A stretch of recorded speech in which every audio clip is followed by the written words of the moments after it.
All right, what up, kids? So, here is your explanation of your big project for the term. It's called an intergenerational interview with supportive resources and class presentation. I guess that's not really what it's called, but that's what you're doing. That would be a really boring name. Essentially, what you're going to be doing is you're going to be interviewing three members of the same family who are in different generations, learning about who they are, what their background is, what the connection is between them. And then you're going to, in the first part, identify what is a major developmental task that each person is going through. You're going to use the theorists and different developmental stages and models of the people you're learning about in class and the different tasks that we go through. And you're going to identify what you think is a major developmental task that each of those people are going on based on the interview you do with them. And then in that first part, you are going to, again, you're going to describe them. Where do they come from? What are some of their background identities? And then you're going to talk about the developmental task of each of them. And then what you're going to do is you're going to explain whether, in your opinion, this my dog is snoring so loud. You're going to describe if you think that those developmental tasks that each person is working on individually, do they work together or do they conflict with each other? It is possible that all three of their tasks will kind of work together as a cohesive unit. It is also possible that two will work together, but the third one's developmental task won't really be in connection. So there's no right or wrong answer here. It's really just your opinion on whether or not you think the three individuals are and what they're working on in their life, if they are working sort of in unison with the other folks, or if, like, for instance, the middle person's task is conflicting with the older person's task. And again, you're going to be learning about these different theories. And so it's possible, for instance, let's say you are interviewing a 22-year-old who lives at home, and maybe their developmental task is getting ready to leave and be independent, but their parent is sick and the parent is needing care. That, to me, would mean that those two individuals, their tasks conflict, right? Because the mom needs care and maybe the kid has been helping take care of the mom, but they're also wanting to move out and be independent. So those two developmental tasks are going to conflict. Let's say there's a grandma involved. Maybe the grandma is recently retired and hanging around at home, and her task is to enjoy life and do things and, just relax.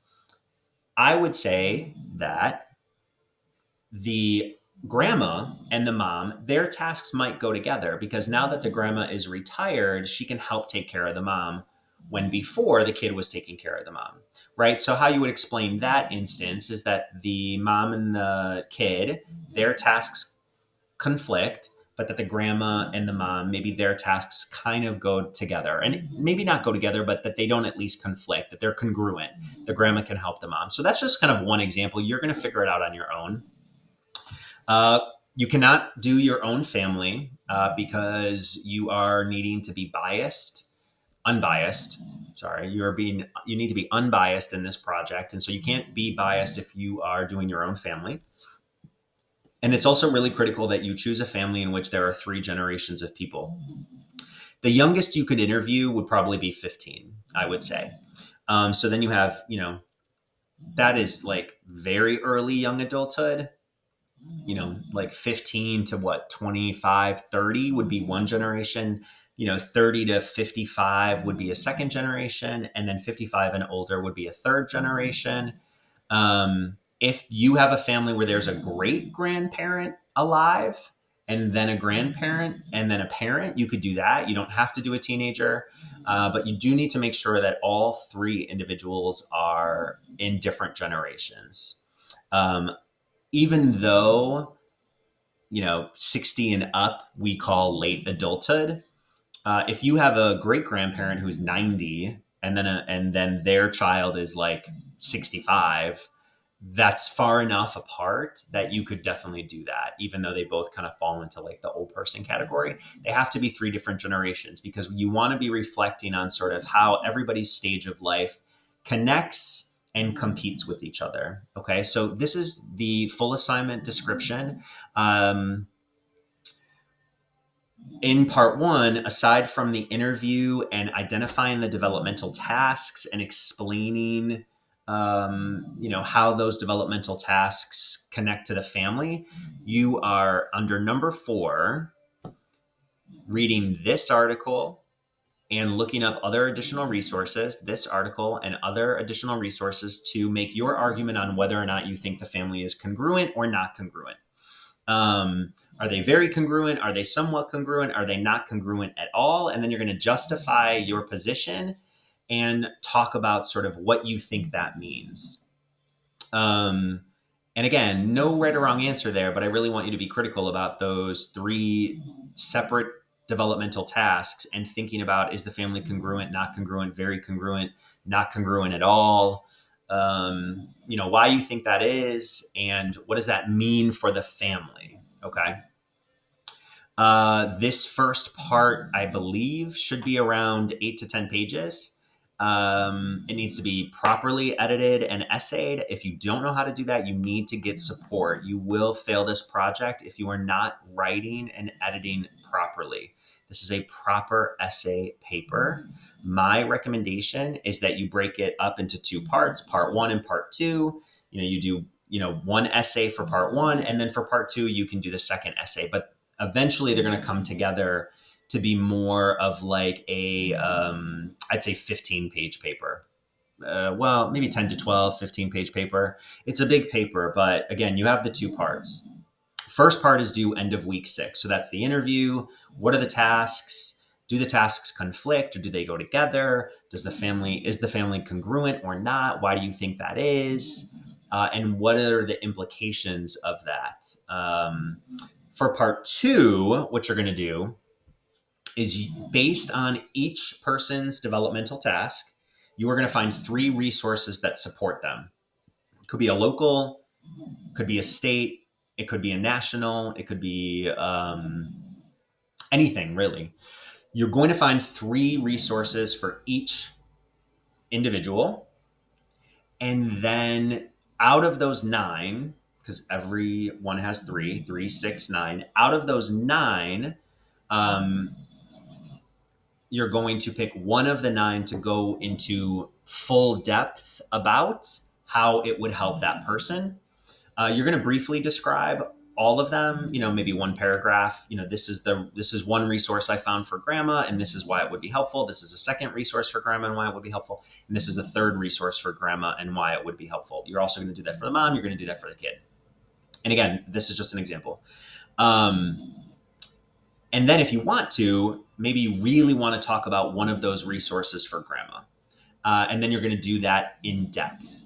The hope or intention of the assignment is that you are able to connect with somebody at that resource to ask them about the program that you're going to be writing about. So if you could go in person, if this is a local organization, and chat with somebody, or you could try to call. I understand there's some limitations with that, and so I tend to be a little bit more flexible about that. However, if you're not going to talk to somebody or go, you have to be incredibly in depth with what the program is, why it would be helpful, etc., for that individual person. And then the last part of that supportive resources section, which is part 2, is describe how this resource, the one that you're highlighting, or really even all 9 together, how they will help the family be more congruent. If the family is really unable to be congruent because they're just so in different stages of their life and they don't go together, you can sort of say that. You can say these resources are designed to help the individuals, but I don't really see how this will help the family as a whole. But you do want to make the argument at the end of part 2 as to how these resources could help the family be more congruent. That's the ideal. Okay. That's the second part of the paper. So you have part 1 of the paper is the interview, due end of week 6. The second part of the paper, which is the resources and descriptions about why they could be helpful for each person's task and for the family as a whole, that is due just 2 weeks later, end of week 8. And then that's it for the writing part. You do need to have, I don't know how many external resources you need. It's somewhere. If it's not in this Word document, it's maybe in your D2L.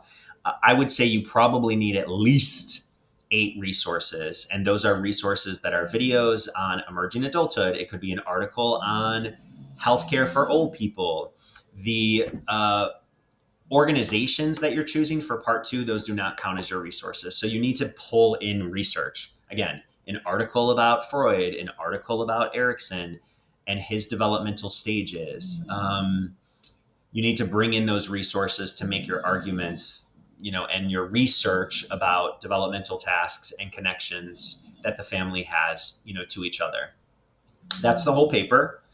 And then the third part, which will be due, I think, the Friday, we'll say, of week 10, maybe Wednesday of week 10. I have to figure that out. You're going to create a 5 to 10 minute presentation explaining all of that. Who are these people? What are their backgrounds? What are their tasks? Are they congruent or not? And what are the resources that you found? And how did those help the family be more unified as one? That's your presentation. You need to create a PowerPoint and then go through it. You can include things like a genogram or an eco map. You're going to learn about what those are. You may remember them from some of your other classes. Those can be helpful when you're going through your presentation to show the connection between people.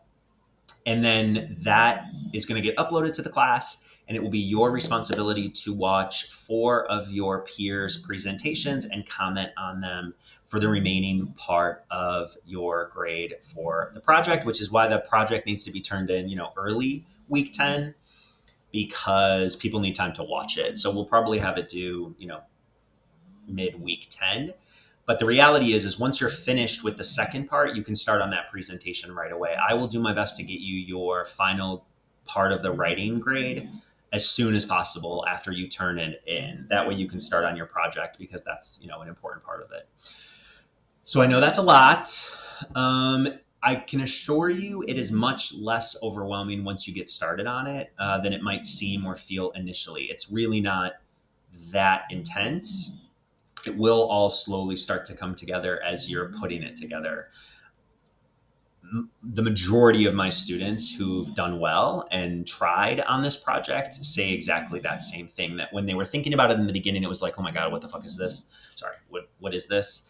And once they got rolling on it, they were like, oh, it wasn't nearly as bad as I thought. It really does all sort of start to come together. And it's actually a really fun project as well. So that's your description. I'm going to put this in an announcement. And then I will probably, in a couple weeks, in another announcement, upload a couple presentations that I've gotten in the past that I thought were really good, just as a source of reference.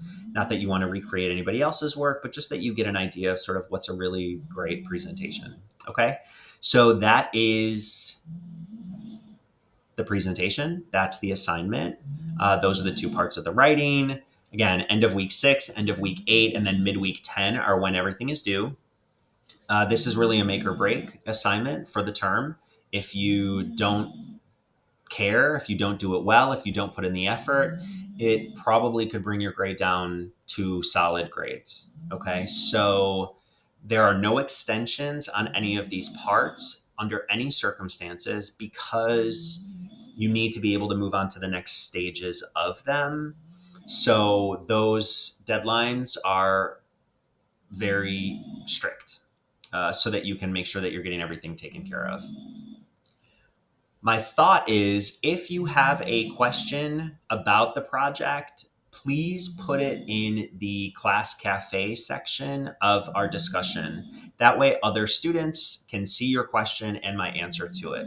So if you have specific questions about the assignment, post the question so that the entire class can see, because what we say is that if at least one person has the question, somebody else might as well. There are no dumb questions, so don't be shy about that. So, and then reference this video as much as you need to. That's it. All right. Also, don't forget about this article that's right here. This is important about the family congruency. What else was I going to say? There's some helpful hints in your week 3 PowerPoint, and have fun with it. Okay. All right. Good luck. Can't wait to see and hear about all these families and your theories and ideas about what they're going through and how they could work better together and how they could be a more congruent family. I'm very much looking forward to it. So, sending lots of love. And again, don't be shy about questions. Just make sure you post those for the entire class to see, so that other people can benefit from the answer as well. All right, kids, I'll talk to you later. Bye.